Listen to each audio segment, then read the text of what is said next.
Nagimbal ang buong apartment sa lakas ng pagbagsak ng baso. Napapikit si Selena, hawak ang kumukulong tiyan habang nagsusuka sa lababo. Hindi na niya mabilang kung ilang beses na ito sa araw na yon. 3 buwan na siyang nagdadalang tao at tila ba mas lumalala ang morning sickness niya sa bawat paglipas ng araw. Selena, ayos ka lang ba, mahal? Narinig niya ang boses ni Andrew mula sa sala. Puno ng pag-aalala. Hinugasan niya ang bibig at pilit na ngumiti sa sarili sa salamin. Sumandal siya sa pader at saka inayos ang nagulo niyang buhok. Ang kanyang puso ay kumalabog ng malakas. Ito na ang simula ng pangarap niyang pamilya. Isang simpleng buhay sa Quezon City kasama ang lalaking pinakamamahal niya at ang kanilang magiging anak. Iyon lang ang tanging hinahangad niya. Naglakad siya palabas ng banyo at nakita niya si Andrew na nakatayo, naghihintay na may pag-aalala sa mukha. Agad siyang sinalubong ng yakap. "Pasensya na, Andrew. Medyo nahilo lang ulit ako," sabi niya. Sinubukan itago ang pagod sa boses. Hinalikan ni Andrew ang kanyang noo. "Kailangan mo pa rin kumonsulta sa doktor. Baka may iba na yan." Ngumiti lang siya. "Ayos lang ako. Malakas ako. Para sa'yo at para sa baby natin." Ngunit sa loob-loob niya, may iba pa siyang iniisip. Habang yakap siya ni Andrew, ang kanyang utak ay tumatakbo sa milyon-milyong desisyon at transaksyon. Kakaalis lang niya sa isang conference call kung saan pinag-uusapan ang 50 milyong investment sa isang bagong tech startup. Kakatapos lang din niya pirmahan ang isang partnership deal na magbabago sa landscape ng digital finance sa buong Southeast Asia. Lahat ng ito ay mula sa kanyang kumpanyang Marquez Innovations, isang pangalan na, sa ngayon, ay lihim niyang itinago sa lahat, lalo na kay Andrew. Mula sa kanyang bulsa, naramdaman niya ang vibrasyon ng kanyang cellphone. Isang text mula sa kanyang executive assistant. "Ma'am, kumpirmado na po. Ang Project Phoenix ay opisyal nang nagsisimula." Ang bagong mentor ni Mr. Andrew sa Ascendant Holdings ay si Mr. Dela Cruz, isang dating senior executive mula sa Marquez Innovations. Siya ang magiging susi sa pag-angat ng kanyang career. Agad niyang binura ang text. Hindi niya nais na makita ito ni Andrew. Nilingon niya ang asawa na abala sa paghahanda ng kape para sa kanya. Ang kanyang sikreto ay isang mabigat na pasanin. Nagtayo siya ng Marquez Innovations mula sa wala. Bilyon-bilyong dolyar ang halaga nito ngayon. Ngunit pinili niyang itago ang lahat, ang buong identidad niya bilang CEO at visionary sa likod ng tech empire. Bakit? Upang subukin ang pag-ibig ni Andrew, upang malaman kung ang pagmamahal nito sa kanya ay para sa kanyang tunay na pagkatao o para sa liwanag ng kayamanan at kapangyarihan na maaaring dala ng kanyang pangalan. Ang alaala ng kanyang ina na iniwan ng kanyang ama habang nagdadalang tao ay sariwa pa rin sa isip niya. Ayaw niyang maranasan yon ng kanyang anak. Ngunit nitong mga nakaraang linggo, may nagbago kay Andrew. Dati, ang mga mata nito ay punong-puno ng pagmamahal.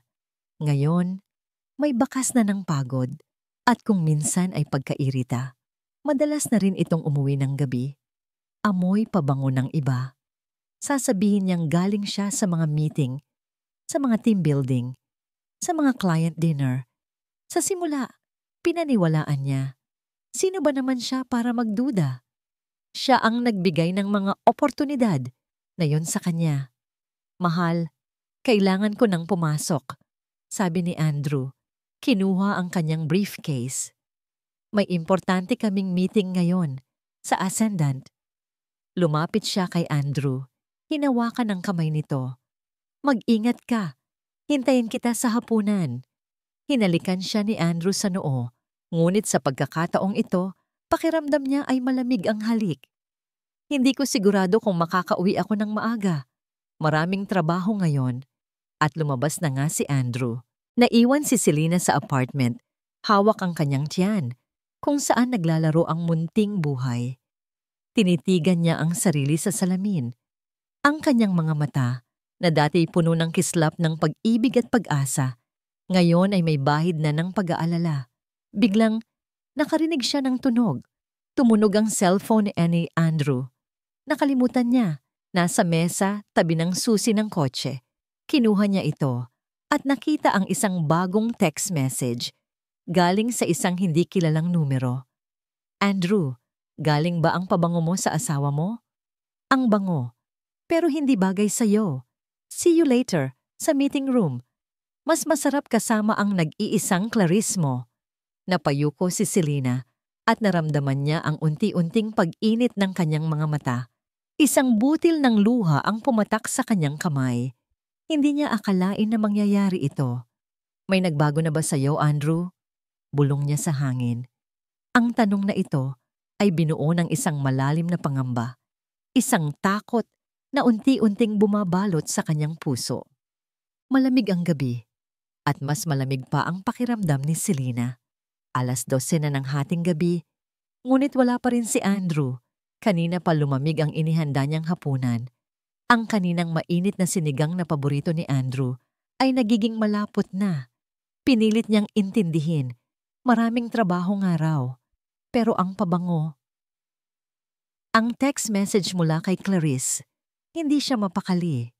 Umupo siya sa sofa. Pinatong ang isang kamay sa kanyang tiyan. Baby, huwag kang mag-alala. Umuwi din si papa mo. Bulong niya, kahit siya mismo ay hindi na ganoon kasiguro. Mga 1 oras pa ang lumipas. Narinig niya ang pagbukas ng pinto. Bumangon siya agad at nakita niya si Andrew na pumasok. Gulong-gulo ang buhok at malalim ang eye bags. Pero ang amoy, hindi lang ito basta pabango, mas matapang at parang pamilyar. Saan ka galing, Andrew? Tanong niya. Pilit na pinakalma ang boses. Nagulat si Andrew. Selena, bakit gising ka pa? May mga meetings kami hanggang gabi. Tapos nag-overtime pa para matapos ang isang proposal. Naglakad siya palapit kay Andrew. Amoy pabango ka, Andrew. Napansin niya ang bahagyang pagtigil ni Andrew. Oo. Yung kliyente namin. Matanda na. Mahilig mag-spray ng pabango sa lahat ng kausap niya. Baka nadikitan lang ako. Napakunot ang noo ni Selena. Ang paliwanag ay tila pilit. Ngunit anong magagawa niya? Wala siyang ebidensya. Ayaw niyang maging asawang selosa. Sige, kumain ka na. Sabi niya. Tinuro ang mesa. Mainit pa siguro yung kanin. Umupo si Andrew, ngunit kaunti lang ang kinain. Salamat, mahal, pero busog na ako. Kumain na lang kami sa office. Umakyat na si Andrew sa kwarto. Naiwan si Selena sa sala, nag-iisip. Ang Andrew na nakilala niya ay hindi ganoon. Mahal na mahal siya noon. Pero ngayon, pakiramdam niya ay may pader na sa pagitan nila. Kinabukasan, habang nag-e-exercise sa parke malapit sa kondo, nakita ni Selena si Andrew. Pero hindi siya nag-iisa. Kasama niya si Clarice. Naka-business attire sila at naglalakad papunta sa isang coffee shop. Nagtago siya sa likod ng isang malaking puno. Narinig niya ang usapan nila. Galing ba ang pabango mo sa asawa mo? Sabi ni Clarice. Malakas ang pagtawa. Ang bango. Pero hindi bagay sa'yo, Andrew. Naramdaman niya ang kirot sa puso. Iyon ang eksaktong text message. Clarice, huwag kang ganyan. Sagot ni Andrew na may bahid ng pagkailang. May asawa ako. Ngumiti si Clarice. Ang nangiti nito ay puno ng panunuya. Alam ko. Pero honestly, Andrew, hindi mo kailangan ng pabigat sa buhay mo. Tingnan mo ang ginagawa mo sa Ascendant. You're a rising star. Hindi ka dapat hinahatak pababa ng isang babaeng nasa bahay lang. Napangisi si Andrew. Hindi naman sa ganoon. Mahal ko si Selena. Mahal? Really? Tumaas ang kilay ni Clarice. O nagpapanggap ka lang? You know, Andrew, you deserve someone who can stand by your side in the boardroom, not just in the kitchen. Someone who understands your ambition. Someone like me. Nanginginig ang kamay ni Selena. Ang bawat salita ni Clarice ay parang kutsilyong tumatarak sa kanyang puso. Ang pinakamasakit ay ang hindi pagtutol ni Andrew. Biglang nagring ang cellphone ni Clarice. Ngumiti siya at humarap kay Andrew. Oh my, kailangan ko nang umalis. May meeting ako sa isang malaking investor. Pero sige, kita na lang tayo mamaya sa office. Hinalikan ni Clarice si Andrew sa pisngi, halos sa labi, at saka umalis. Naiwan si Andrew na nakatayo lang doon, tulala. Nang makalabas si Clarice sa paningin, lumabas si Selena mula sa pinagtataguan niya. Naglakad siya palapit kay Andrew. Andrew, mahinang sabi niya. Nagulat si Andrew. Selena, anong ginagawa mo dito? Nag-e-exercise. Ikaw? Ah, oo. Meeting lang. Early meeting.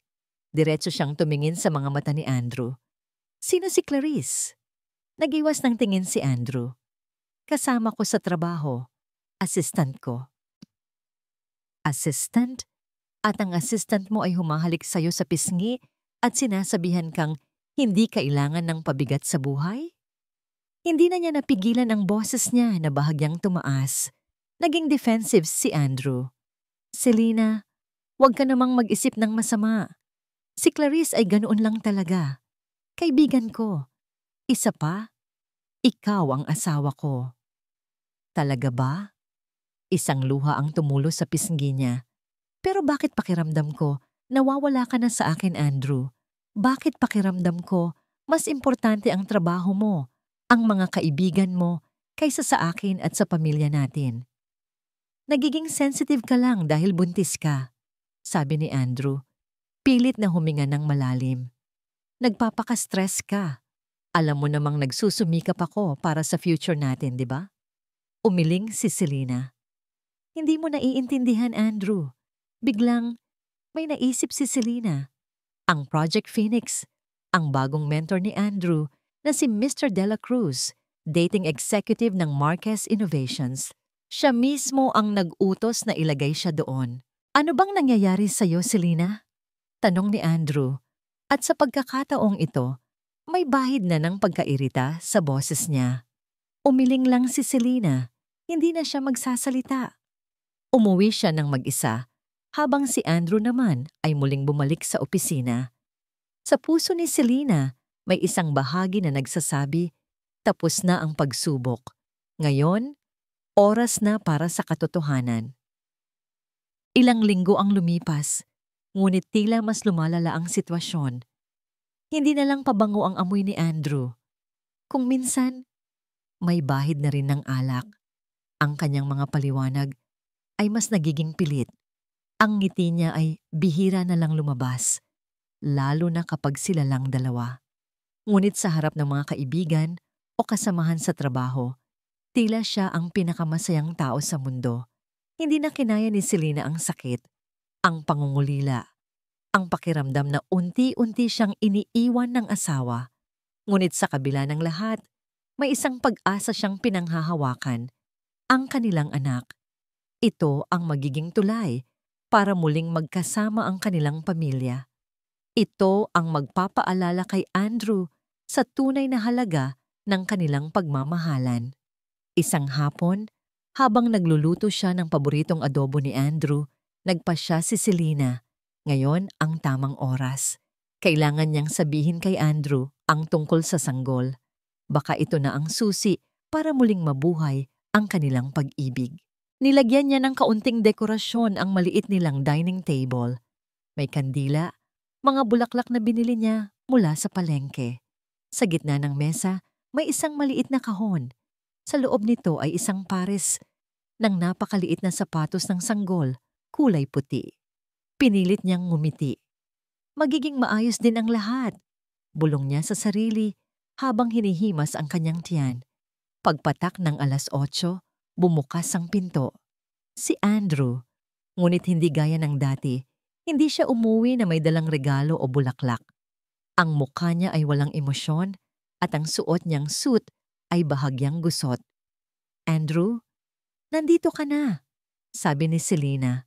Pilit na pinasasaya ang boses. Halika, pinagluto kita. Tumingin si Andrew sa mesa at nakita ang mga dekorasyon. Hindi niya ito pinansin. Bakit may ganyan? May okasyon ba? Napakunot ang noo ni Selena. Wala naman. Gusto ko lang maging espesyal ang gabing ito para sa ating dalawa. Umupo si Andrew, ngunit hindi hinawakan ng pagkain. Look, Selena, may gusto akong sabihin sa'yo. Kinabahan si Selena. Ito na ba? Sasabihin niya na ba ang tungkol kay Clarice o ang tungkol sa kanyang pagbabago? Ako rin, Andrew. May gusto akong sabihin sa'yo. Isang magandang balita. Sabi niya, pilit na pinawi ang kaba. Kinuha niya ang maliit na kahon at iniabot kay Andrew. Para sa'yo.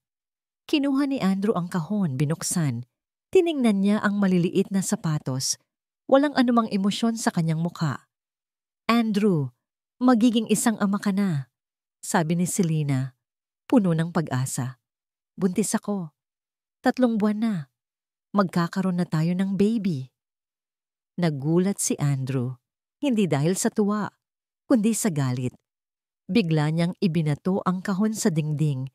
Tumalsik ang maliliit na sapatos. Buntis? Anong klaseng joke yan, Selena? Sigaw ni Andrew, ang boses ay puno ng puot.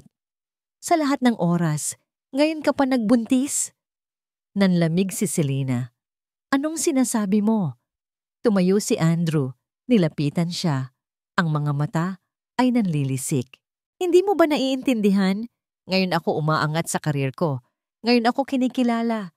Tapos sasabihin mong buntis ka? Pabigat ka lang, Selena.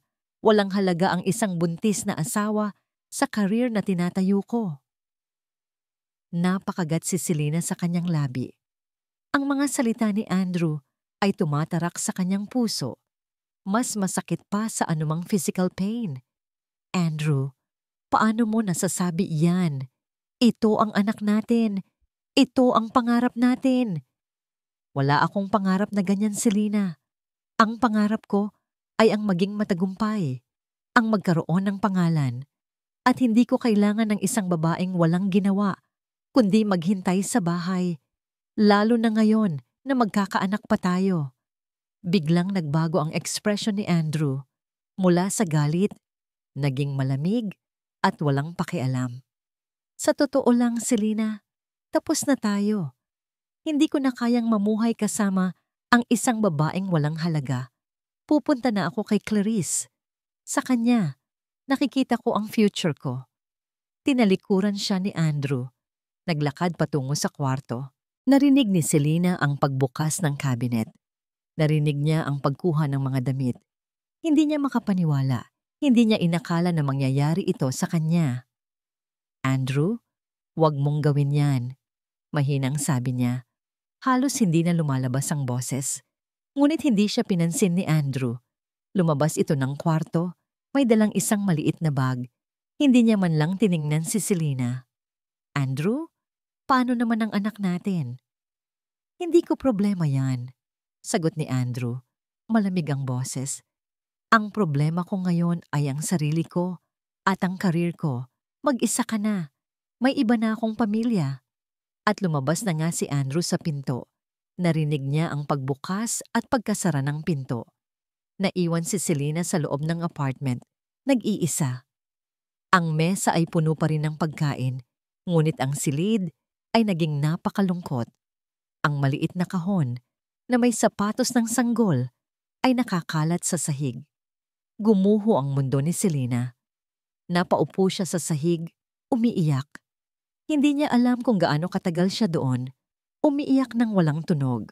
Ngunit sa gitna ng kanyang pighati, isang apoy ang nagsimulang umusbong. Napahawak siya sa kanyang tiyan. Ang sakit na naramdaman niya ay nagbigay sa kanya ng kakaibang lakas.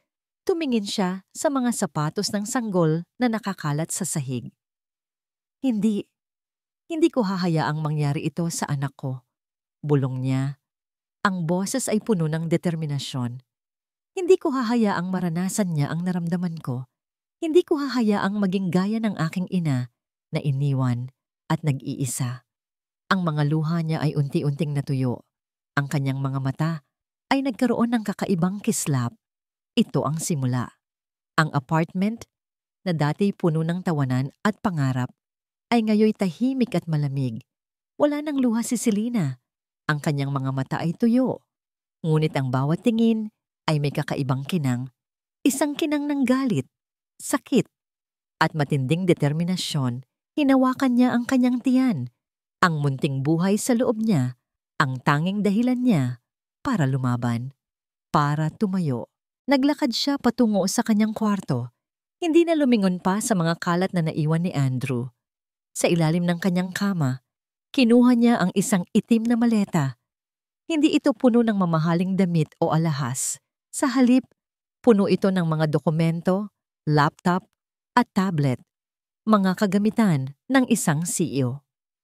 Tapos na ang pagpapanggap, Andrew. Bulong niya habang isinasara ang maleta. Hindi mo lang ako iniwan. Ginigising mo ang tunay na Selena Marquez. Sa loob lang ng isang oras, nakapag-impake siya ng mga importanteng gamit. Hindi niya kinuha ang anumang regalo mula kay Andrew o anumang bagay na nagpapaalala sa kanilang nakaraan. Ang tanging dala niya ay ang kanyang sarili, ang kanyang anak, at ang kanyang lihim na kapangyarihan. Nag-drive siya palabas ng Quezon City, papalayo sa apartment na naging saksi sa kanyang pighati. Hindi siya pumunta sa hotel, hindi rin sa bahay ng kanyang mga magulang. Sa halip, nagtungo siya sa isang penthouse unit sa Makati. Isang lugar na kanyang pagmamay-ari, ngunit hindi kailanman niya tinirhan dahil nga sa kanyang simpleng pamumuhay kasama si Andrew. Pagdating niya sa penthouse, sinalubong siya ng kanyang personal assistant, si Alice, na may dalang pagkain at mga dokumento. Si Alice ang tanging tao na nakakaalam ng kanyang buong identity. Ma'am Selena, ayos ka lang po ba? Tanong ni Alice na may pag-aalala sa mukha. Nakita nito ang pagbabago sa ekspresyon ng kanyang boss. Umiling si Selena. Hindi, Alice. Hindi ako ayos. Pero magiging ayos din ako. Ibinigay niya ang maleta kay Alice. Simula ngayon, wala nang Selena na nagpapanggap. Ngayon, buong puso akong magiging CEO ng Marquez Innovations. Umupo si Selena sa malaking swivel chair sa harap ng isang malawak na bintana na nagpapakita ng cityscape ng Makati. Sa kanyang mga mata, makikita ang isang malalim na pag-iisip. Alice, simulan mo na ang Operation Reset. Utos ni Selena. Lahat ng connection ni Andrew sa Ascendant Holdings. Lahat ng invisible relationships na itinayo ko para sa kanya. Kailangan kong bawiin ang lahat ng suporta na iyon. Hindi sa paraan ng paghihiganti, kundi sa paraan ng pagpapalaya. Gusto kong makita kung gaano siya kahina kapag wala ang aking anino sa likod niya. Kinuha ni Alice ang kanyang laptop at nagsimulang mag-type. May balita po ako kay Mr. Andrew at Clarice. Lumipat na po sila sa isang mamahaling condominium sa BGC. Nakita po sila sa isang party kagabi.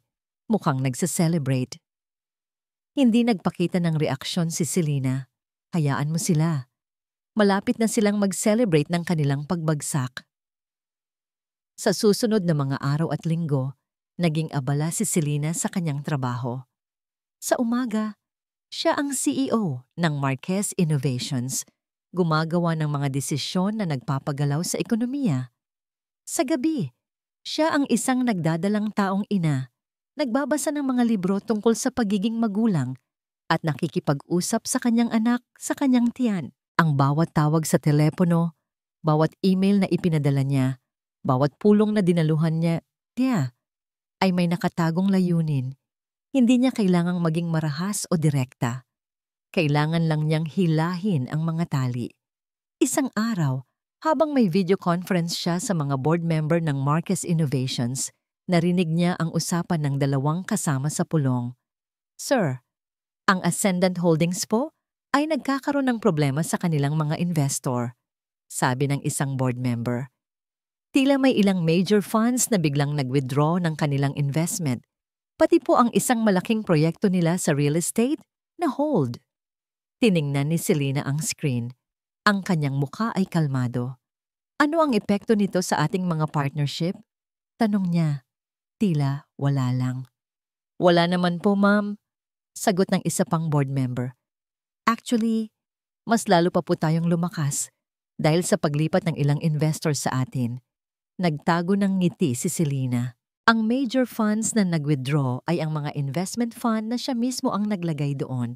Ang malaking proyekto sa real estate na nahold ay ang proyekto na ang pondo ay galing sa isang subsidiary ng Marquez Innovations. Unti-unti, tahimik, walang bakas. Kinabukasan, isang balita ang lumabas sa isang business newspaper, Ascendant Holdings. May kinakaharap na hamon sa pananalapi. Binasa ni Selena ang headline. Napahawak siya sa kanyang tiyan. Ang kanyang anak ang kanyang inspirasyon. Ang kanyang anak ang dahilan kung bakit siya bumangon. Ito pa lang ang simula, Andrew. Bulong niya. Ang laro ay nagsisimula pa lang. Nagmamadali si Andrew sa kanyang opisina sa Ascendant Holdings. Ang kanyang telepono ay walang tigil sa pag-ring at lahat ng tumatawag ay may hindi magandang balita. Isang kliyente ang nagkansela ng kontrata. Ang isa naman ay humihingi ng pinalawig na deadline para sa bayaran. Ang dati niyang kumikinang na career ay tila unti-unting nilalamon ng isang hindi nakikitang anino. Andrew, ano bang nangyayari? Tanong ni Clarice na nakaupo sa kanyang desk, nakataas ang kilay. 3 kontrata na ang nawala sa atin ngayong linggo. Hindi na ito normal. Pinunasan ni Andrew ang kanyang pawis. Hindi ko alam, Clarice. Pakiramdam ko, may gumaganti sa akin. Pero sino? Ngumiti si Clarice, ngunit ang ngiti nito ay walang kaligayahan. Baka naman may kalaban lang tayo sa industriya. Tingnan mo, ang Marquez Innovations lalong lumalakas. Baka sila ang may pakana.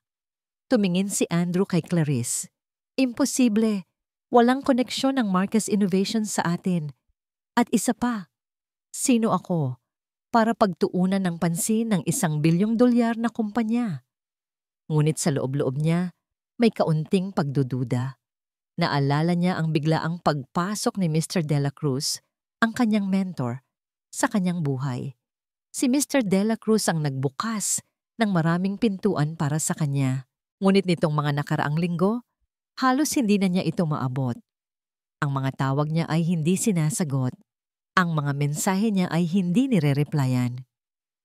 Try mong tawagan si Mr. Dela Cruz, sabi ni Clarice. Baka may alam siya. Siya ang nagbigay sa iyo ng connection, di ba? Sinunod ni Andrew ang payo ni Clarice. Ngunit gaya ng dati, walang sagot.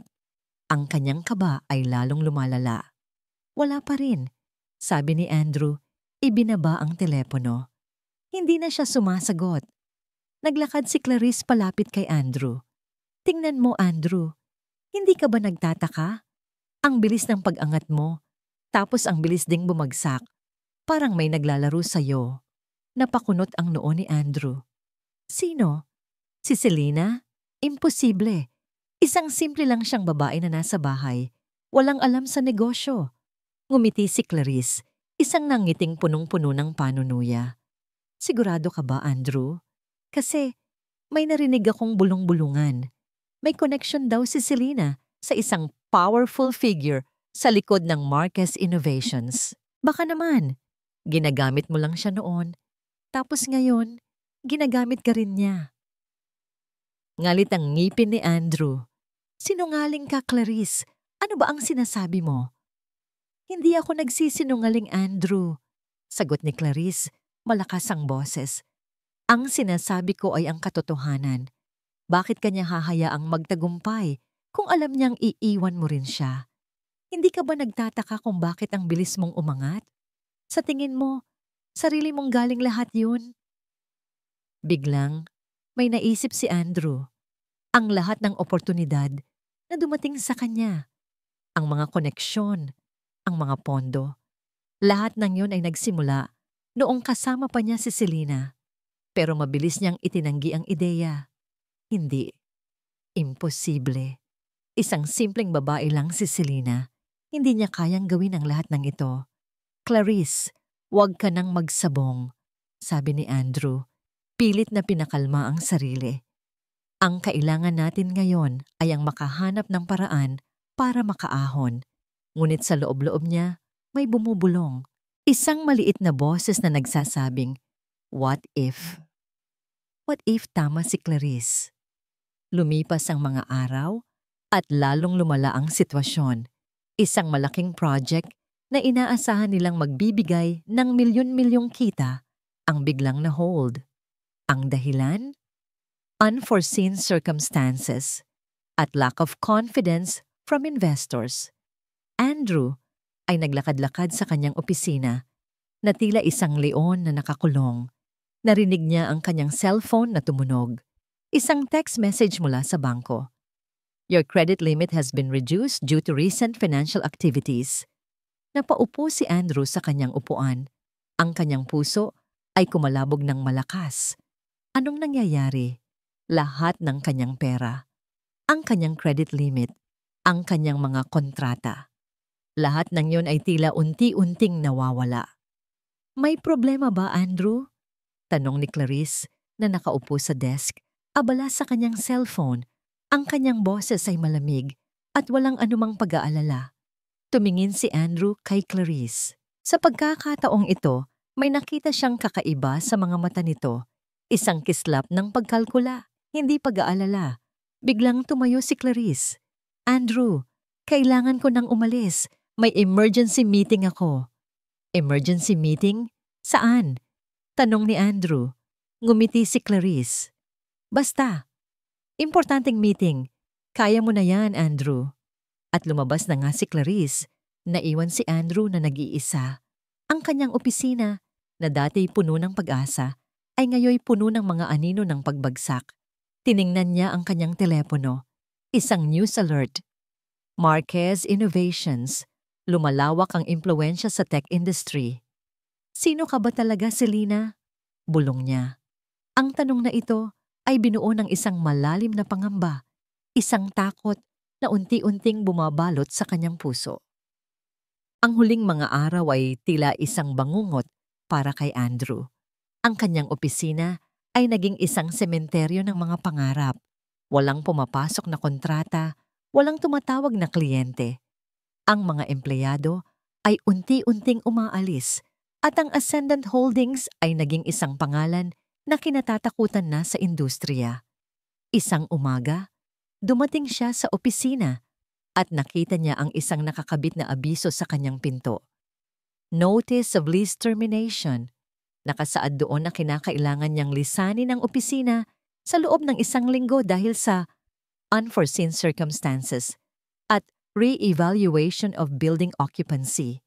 Hindi! Hindi ito mangyayari! Sigaw ni Andrew. Sinira ang abiso. Pumasok siya sa loob at nakita niya si Clarice na nakaupo sa kanyang desk, abala sa kanyang cellphone, hindi man lang siya tiningnan. Clarice, nakita mo ba ito? Tanong ni Andrew. Hawak ang pinunit na abiso. Pinapaalis na tayo sa opisina. Ngumiti si Clarice. Oh, talaga? Sayang naman. Akala ko pa naman, sisikat ka rito. Napatingin si Andrew kay Clarice. Ang mga salita nito ay malamig. Walang pakialam. Anong ibig mong sabihin? Tanong ni Andrew. Tumayo si Clarice. Inayos ang kanyang damit. Look, Andrew, hindi na ako bata. Hindi ko na kayang mamuhay kasama ang isang lalaking walang kinabukasan. Akala ko, magiging susi ka sa pagyaman ko. Pero nagkamali ako. Nagulat si Andrew. Clarice, paano mo nasasabi yan? Magkasama tayo. Mahal mo ako, di ba? Mahal? Tumawa si Clarice, isang malakas na tawa na puno ng panunuya. Andrew, ginamit lang kita. Ginamit kita para umangat. Ginamit kita para makapasok sa mundo ng mayayaman. Pero ngayon, wala ka ng silbi sa akin. Napakagat si Andrew sa kanyang labi. Ang kanyang puso ay parang dinudurog. Ito na ba ang katapusan? Clarice, huwag kang ganyan. Pwede pa tayong bumangon.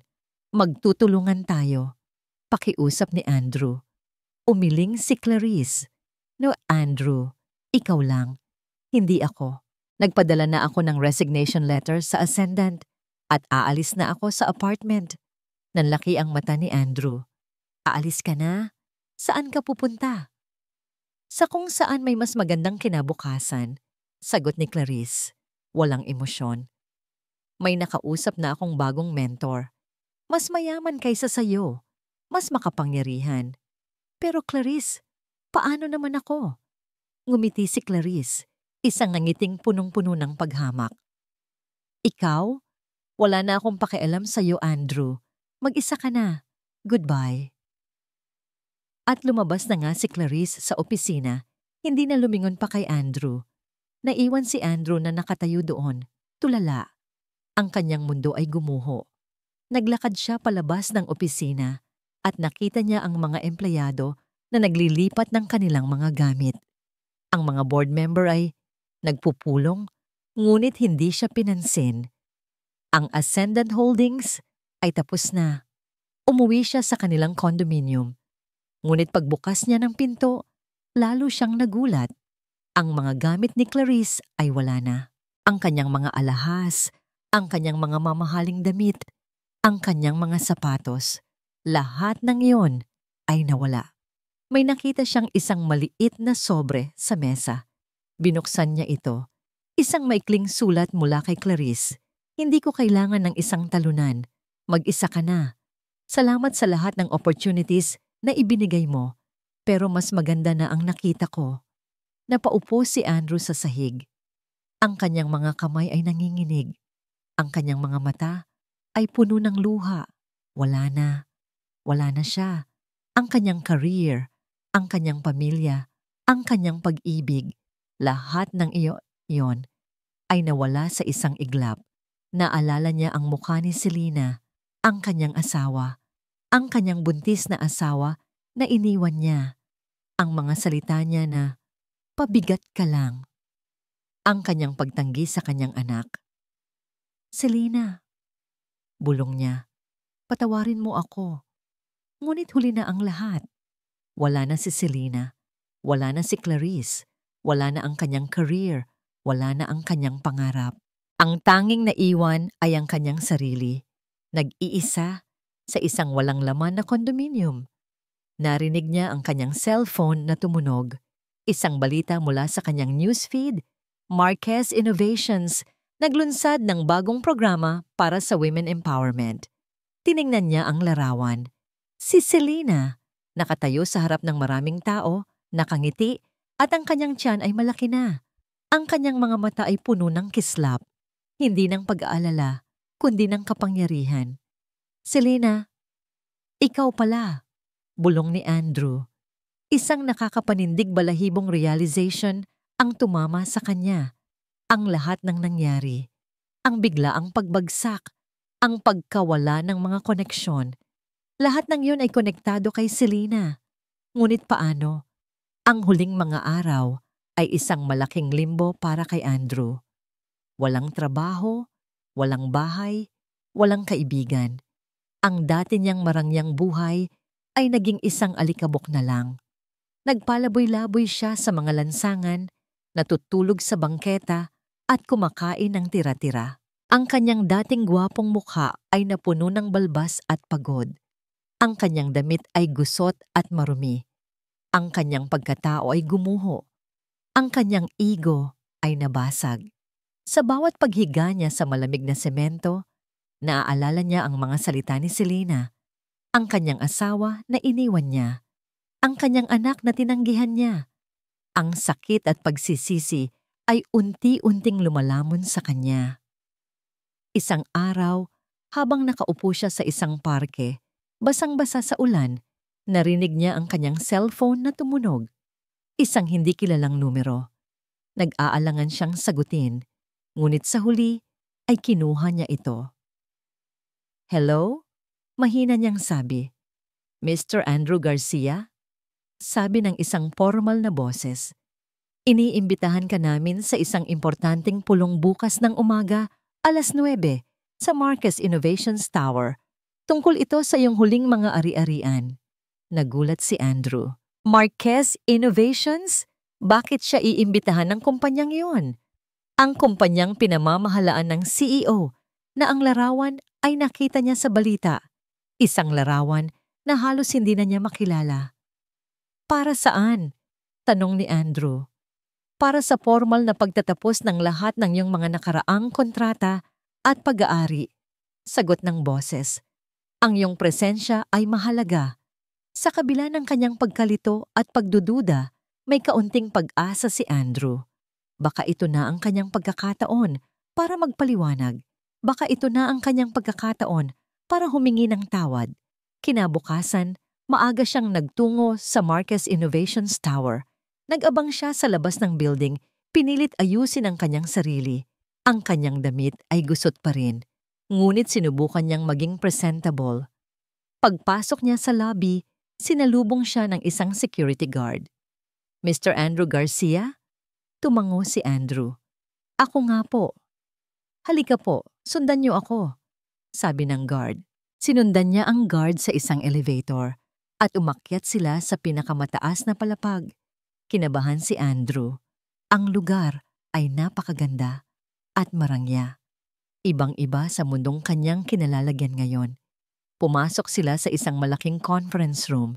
Nakita niya ang isang mahabang mesa at sa dulo nito, nakaupo ang isang babae. Nakatalikod ito sa kanya. Ang buhok nito ay mahaba, kulay itim, at ang suot nito ay isang eleganteng puting suit. Umupo ka, Mr. Garcia, sabi ng boses ng babae. Umupo si Andrew sa isang upuan sa tapat ng babae. Kinabahan siya. Ang boses ay tila pamilyar, ngunit hindi niya matukoy. Sino ka po? Tanong ni Andrew, mahina. Dahan-dahang humarap ang babae at nang magtama ang kanilang mga mata, nanlamig si Andrew. Ang kanyang hininga ay huminto. Ang kanyang puso ay kumalabog ng malakas. Si Selena. Ngunit hindi ito ang Selena na iniwan niya. Ang Selena na nasa harap niya ay malakas, matikas, at may kakaibang kislap sa mga mata. Ang kanyang tiyan ay malaki na, ngunit ang kanyang tindig ay tuwid at puno ng kapangyarihan. Wala na ang dating Selena na palaging nakangiti, palaging sumusunod sa kanya. Selena? Bulong ni Andrew. Hindi makapaniwala. Magandang umaga, Andrew, sabi ni Selena. Ang boses ay malamig. Walang anumang emosyon. O dapat kong sabihing Mr. Garcia? Napaupo si Andrew sa kanyang upuan. Ang lahat ng nangyari ay bumalik sa kanya. Ang mga koneksyon, ang mga pondo, ang pagbagsak ng kanyang career, ang Marquez Innovations, ang lahat ng ito ay konektado kay Selena. Ikaw! Nanginginig ang boses ni Andrew. Ikaw ang CEO ng Marquez Innovations? Ngumiti si Selena, isang malungkot na ngiti. Ako nga. Ako ang nagtayo ng lahat ng ito mula sa wala. Ako ang nagbigay sa iyo ng mga opportunities na yon. At ako rin ang kumuha sa lahat ng yon. Naluha si Andrew. Selena, patawarin mo ako. Hindi ko alam. Hindi mo akalain na ang pabigat mo ay ang taong nasa likod ng lahat ng pinangarap mong tagumpay. Putol ni Selena. Inilabas ni Selena ang isang stack ng mga dokumento. Inilagay niya ito sa harap ni Andrew. Ito ang mga huling papeles na kailangan mong pirmahan, Andrew. Ang formal na pagtatapos ng lahat ng iyong natitirang kontrata sa aming network. Ito ang opisyal na hudyat ng iyong pagbagsak. Ang iyong all is lost na sandali. Kinuha ni Andrew ang ballpen, ngunit nanginginig ang kanyang kamay. Ang bawat linya sa dokumento ay parang kutsilyong tumatarak sa kanyang puso. Ang bawat salita ay nagpapaalala sa kanyang pagkabigo. Nang matapos siyang pumirma, kinuha ni Selena ang mga dokumento. Tumayo siya, lumapit sa bintana at tiningnan ang cityscape. Selena, sabi ni Andrew, tumayo at lumapit sa kanya. Patawarin mo ako. Maling-mali ako. Gusto kong bumalik sa'yo. Gusto kong bumuo ng pamilya kasama ka at ang anak natin. Lumingon si Selena. At tiningnan niya si Andrew ng direkta sa mga mata. Ang kanyang mga mata ay walang emosyon, malalim, at puno ng kakaibang lamig. Andrew, sabi ni Selena, ang boses ay kalmado ngunit matatag. Hindi ko kukunin ang anuman sa'yo. Ibinabalik ko lamang sa'yo ang ginawa mo sa akin. Nawalan ng lakas si Andrew. Napaupo siya sa sahig. Ang kanyang mga mata ay nanlilisik sa takot at pagsisisi. Selena! Selena! Sigaw niya. Pilit na abutin ang paanan ni Selena. Ngunit tinalikuran na siya ni Selena. Naglakad ito palabas ng conference room. Hindi na lumingon pa. Ang kanyang mga hakbang ay matatag. Puno ng kapangyarihan. Iniwan niya si Andrew na nakaupo sa sahig, umiiyak at nakakaramdam ng matinding pagsisisi. Umalis si Selena sa conference room. Ang kanyang puso ay mabigat, ngunit ang kanyang diwa ay matatag. Narinig niya ang mga sigaw ni Andrew sa likuran, ngunit hindi siya lumingon. Wala na siyang nararamdaman kundi awa at isang malalim na kalungkutan para sa pag-ibig na minsan nilang pinagsamahan. Ang Andrew na minahal niya ay matagal nang nawala. Ang nasa likuran niya ay isang anino na lang ng dating Andrew. Bumalik siya sa kanyang penthouse at doon, sa gitna ng katahimikan, naramdaman niya ang kakaibang kirot sa kanyang tiyan, ang kanyang baby. Ito ang kanyang tanging prioridad ngayon. Makalipas ang ilang araw, patuloy ang pagtatangka ni Andrew na makipag-ugnayan sa kanya. Sa pamamagitan ng mga text messages, mga tawag mula sa hindi kilalang numero, at maging sa pagbisita sa kanyang lumang apartment. Ngunit hindi siya sumasagot. Hindi siya nagpapakita. Alam niyang kailangan niyang maging matatag. Isang hapon, habang nagme-meditate si Selena sa kanyang yoga room, narinig niya ang doorbell. Nag-aalangan si Alice na buksan, ngunit may nagpumilit. "Ma'am, si Mr. Andrew po. Pilit po siyang pumapasok," sabi ni Alice na may pag-aalala sa boses. Napakagat si Selena sa kanyang labi. Alam niyang darating ang sandaling ito. Kailangan niyang harapin si Andrew ng huling pagkakataon. "Hayaan mo siyang pumasok, Alice," sabi ni Selena. Tumayo at inayos ang kanyang damit. Paglabas niya sa living room, nakita niya si Andrew, ang dati niyang asawa. Ngunit ngayon, mas gusot na ang kanyang damit at mas payat na siya. Ang kanyang mga mata ay puno ng luha at desperasyon. "Selena, salamat at hinarap mo ako," sabi ni Andrew, lumuhod sa harap niya. "Patawarin mo ako, Selena. Maling-mali ako. Nagpadala ako sa tukso. Nagpadala ako sa kasakiman." Tiningnan ni Selena si Andrew. Ang kanyang mukha ay walang emosyon. "Tumayo ka, Andrew. Huwag kang lumuhod sa akin." Tumayo si Andrew, ngunit ang kanyang mga mata ay nakatingin pa rin sa kanya, puno ng pagsusumamo. "Selena, bigyan mo ako ng isa pang pagkakataon. Babalik ako sa'yo. Babalik ako sa atin. Pababayaan ko si Clarice. Ibabalik ko ang lahat ng dati." Umiling si Selena. "Wala nang babalikan, Andrew. Ang dati ay matagal nang patay. Ikaw ang pumatay noon. Pero ang anak natin, Selena, ang magiging baby natin. Hindi mo ba naisip yan?" sabi ni Andrew. Ang boses ay puno ng pakiusap. "Gusto kong maging ama. Gusto kong maging pamilya tayo." Naluha si Selena, hindi para kay Andrew, kundi para sa sarili niya. Para sa pangarap na minsan niyang pinanghawakan. "Hindi ka ba nag-iisip noon, Andrew?" tanong ni Selena. "Nang sabihin kong buntis ako, ano ang sinabi mo? Pabigat ka lang." Walang halaga ang isang buntis na asawa. Naalala mo ba ang mga salitang yon? Napayuko si Andrew. "Oo, naalala ko. Pero mali ako, Selena. Nagkamali ako." At nang makita ko ang text ni Clarice, ang mga panunuya niya, ang pagtawag niya sa akin na, "Pabigat? Nasaan ka noon, Andrew? Bakit hindi mo ako ipinagtanggol?" Hindi sumagot si Andrew. Andrew, nagpakamartir ako noon, sabi ni Selena. Nagtago ako ng tunay kong pagkatao para lang malaman kung ang pag-ibig mo ay totoo. Pero hindi pala. Ang gusto mo ay ang ningning ng kayamanan, hindi ang simple kong puso. Ang gusto mo ay ang kapangyarihan, hindi ang pagmamahal. At ngayon, nawala na ang lahat ng yon sa'yo, kaya bumabalik ka sa akin? Umiling si Selena. Hindi ko na kailangan ang pag-ibig na ganoon, Andrew. Hindi ko na kailangan ng isang lalaking bumabalik lang kapag wala na siyang mapakinabangan. Selena, seryoso ako. Magbabago ako.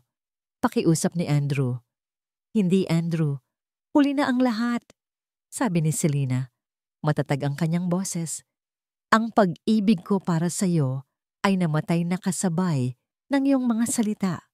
Ngayon, ang pag-ibig ko ay para sa anak ko, para sa sarili ko, at para sa mga babaeng gaya ko na minsan ding nasaktan. Naglakad si Selena patungo sa pinto. Alice, pakialis po si Mr. Garcia. Selena, huwag! Sigaw ni Andrew. Pilit na abutin siya. Please, Selena, isa pa, para sa baby natin. Ngunit hindi na lumingon si Selena. Lumabas siya ng living room at narinig niya ang pagtutol ni Andrew habang inilalabas ito ni Alice. Umakyat si Selena sa rooftop ng penthouse. Tiningnan niya ang tanawin ng Makati, ang mga kumikinang na gusali. Hinawakan niya ang kanyang tiyan. Simula ngayon, anak, tayo lang dalawa. Bulong niya. At magiging masaya tayo. Magtatayo tayo ng sarili nating pamilya. Isang pamilya na puno ng pagmamahal, ng respeto at ng tunay na halaga. Hindi tayo magpapatalo sa sinuman. Hindi tayo magpapagamit sa sinuman. Isang bagong kabanata ang nagsisimula. Isang kabanata ng kalayaan, ng kapangyarihan, at ng walang hanggang pag-ibig ng isang ina. Ang balita ng pagbagsak ni Andrew Garcia at ng Ascendant Holdings ay kumalat na parang apoy sa buong industriya. Ngunit ang dahilan sa likod nito ay nanatiling misteryo. Ang lahat ay nagtataka. Sino ang naglakas loob na buwagin ang isang kumpanyang tila nasa tuktok ng tagumpay? Ngayon, oras na para sa katotohanan. Oras na para ibunyag ang matagal ng lihim. Oras na para simulan ng isang bagong kabanata. Ilang linggo matapos ang huling pagkikita niya kay Andrew, naghanda si Selena para sa pinakamalaking sandali ng kanyang buhay bukod sa pagiging ina. Isang press conference ang kanyang inihanda sa Grand Ballroom ng isa sa pinakamahal na hotel sa Makati. Ang mga mamamahayag mula sa iba't ibang media outlets ay naroon, pati na rin ang mga kilalang personalidad sa mundo ng negosyo. Nakatayo si Selena sa likod ng entablado, nakasuot ng isang eleganteng maternity gown na nagpapatingkad sa kanyang lumalaking tiyan. Hawak niya ang isang maliit na mikropono at sa kanyang mga mata, makikita ang isang kakaibang halo ng kaba, kagalakan, at matinding determinasyon. Handa ka na, ma'am? Tanong ni Alice, nasa tabi niya. Ngumiti si Selena. Handa ako, Alice. Ngayon, ilalabas ko na ang tunay kong pagkatao. Pumunta na si Selena sa gitna ng entablado. Ang lahat ng mata ay nakatingin sa kanya. Ang mga flash ng camera ay walang tigil. Ang mga bulong-bulungan ay nagsimulang kumalat. Sino ang babaeng ito? At bakit siya ang nasa harap ng isang press conference ng Marquez Innovations? Magandang umaga sa inyong lahat. Panimula ni Selena. Ang kanyang boses ay malinaw at malakas. Marami sa inyo ang nagtataka kung bakit ako ang nasa harap ninyo ngayon. Marami sa inyo ang hindi nakakakilala sa akin. Ngunit ngayon, ibubunyag ko na ang isang lihim na matagal kong itinago. Huminga siya ng malalim. Ang aking pangalan ay Selena Marquez at ako ang nagtatag at ang kasalukuyang CEO ng Marquez Innovations. Nagimbal ang buong silid. Nagsimulang magbulungan ang mga tao. Ang mga mamamahayag ay nagsimulang mag-type sa kanilang mga laptop. Ang balita ay kumalat na parang kidlat. Ngumiti si Selena. Alam kong marami kayong katanungan. Ngunit bago ko sagutin ang mga yan, gusto ko munang ibahagi ang isang personal na kwento. Ikinuwento niya ang kanyang pag-ibig kay Andrew, ang kanyang pangarap na simpleng buhay. Ang dahilan kung bakit niya itinago ang kanyang tunay na pagkatao, ang takot na maranasan ang sinapit ng kanyang ina, ang kanyang pagtatangka na subukin ang pag-ibig ni Andrew, ang sakit ng pagtataksil, ang pagtanggi ni Andrew sa kanilang anak, ang kanyang pagbagsak at ang kanyang muling pagbangon. Ang lahat ay nakikinig ng tahimik. May mga umiiyak, may mga nagagalit, may mga natututo. Hindi ko ito ginagawa para maghiganti, sabi ni Selena. Matatag ang kanyang boses. Ginagawa ko ito para ipakita sa lahat na ang bawat babae ay may kapangyarihan, na ang bawat ina ay may lakas, na ang bawat pagkabigo ay maaaring maging simula ng isang bagong tagumpay. Nagpakita siya ng isang presentasyon sa screen sa likod niya. Dahil dito, at dahil sa aking anak na malapit ng isilang, ipinagmamalaki kong ilunsad ang Hawak Kamay Foundation. Ang Hawak Kamay Foundation, isang non-profit organization na tutulong sa mga inabandonang nagdadalang taong ina. Magbibigay ng suporta, ng tirahan, ng edukasyon at ng pag-asa. Ang bawat babae ay may karapatang magmahal at mahalin, sabi ni Selena, at ang bawat anak ay may karapatang magkaroon ng pamilyang buo, kahit na hindi ito ang tradisyonal na kahulugan ng pamilya. Sa isang maliit na apartment sa Quezon City, si Andrew ay nakaupo sa harap ng kanyang luma at sirang TV. Ang mga balita ay walang tigil sa pagbabalita tungkol kay Selena Marquez, ang CEO ng Marquez Innovations at ang kanyang bagong foundation. Nanlaki ang mata ni Andrew. Hindi siya makapaniwala. Ang babaeng iniwan niya. Ang babaeng tinawag niyang walang halaga. Siya pala ang lahat ng ito. Samantala, sa isang mamahaling condominium, si Clarice ay nanonood din ng balita. Ang kanyang mukha ay puno ng inggit at galit. Nagkamali siya. Ang babaeng inaakala niyang pabigat ay ang pinakamakapangyarihang babae sa bansa. Bumalik si Selena sa podium. Ang bawat isa sa atin ay may kakayahang bumangon, may kakayahang magsimula muli. Hawak kamay, kaya natin ito. Nagpalakpakan ang lahat. Tumayo ang mga tao at nagbigay ng standing ovation. Ang mga flash ng kamera ay lalong umilaw. Ngumiti si Selena. Sa kanyang mga mata, makikita ang pag-asa, ang pagmamahal, at ang kapayapaan. Pagkatapos ng press conference, bumalik si Selena sa kanyang opisina. Habang nagliligpit siya, nakita niya ang isang maliit na kahon na nakalagay sa kanyang mesa. Walang pangalan, walang nakasulat. Binuksan niya ito. Sa loob ay isang lumang album ng larawan. Mga larawan niya at ni Andrew noong nagsisimula pa lang ang kanilang pag-ibig. Mga larawan ng kanilang mga ngiti, ng kanilang mga pangarap, kasama ang isang maliit na sulat.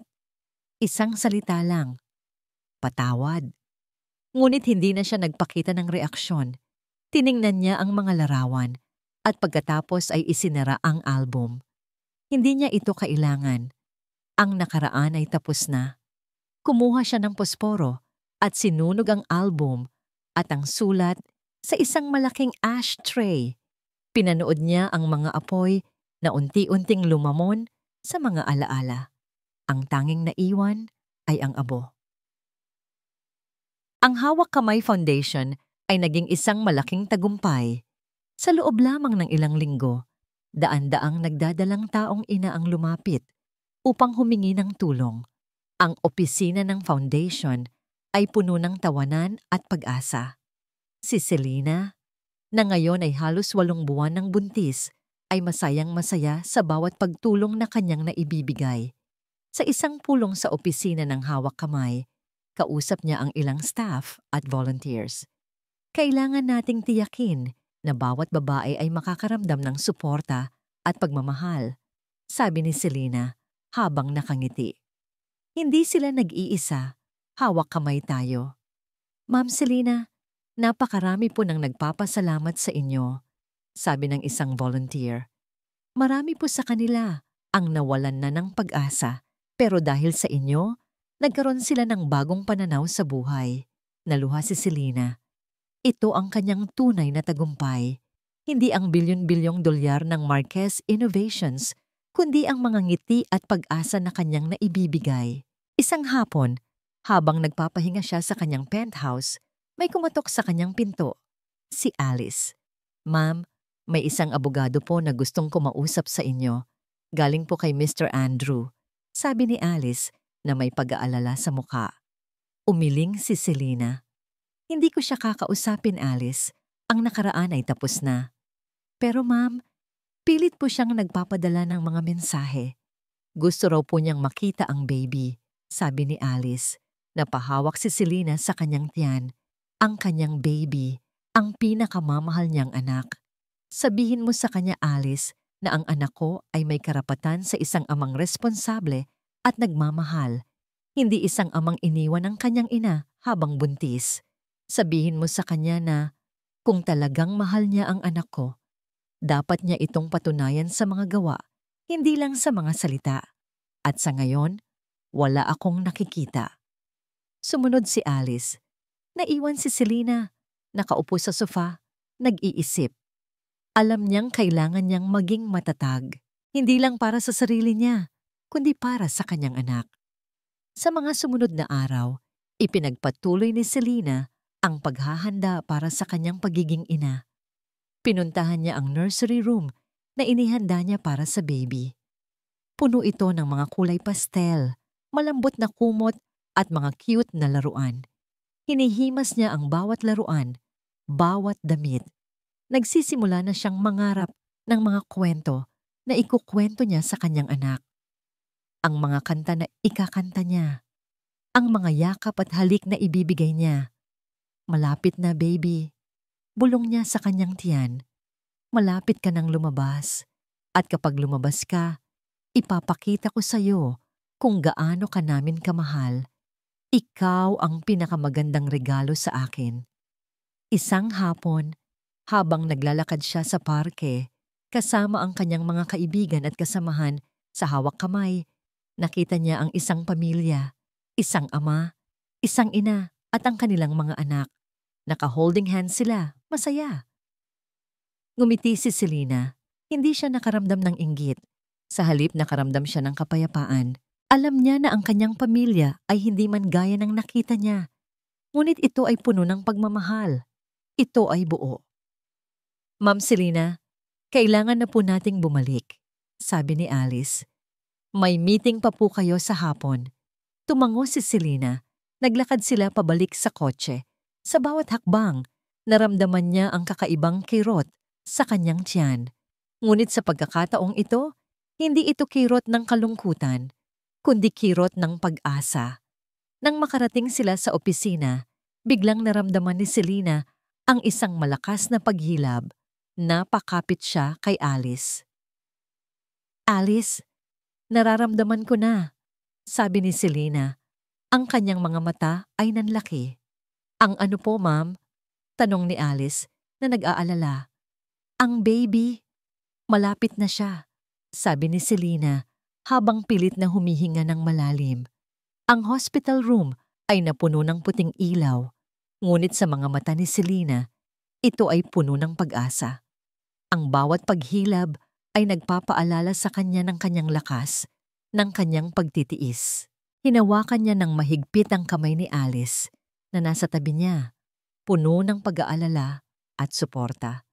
Kaya mo yan, ma'am, bulong ni Alice.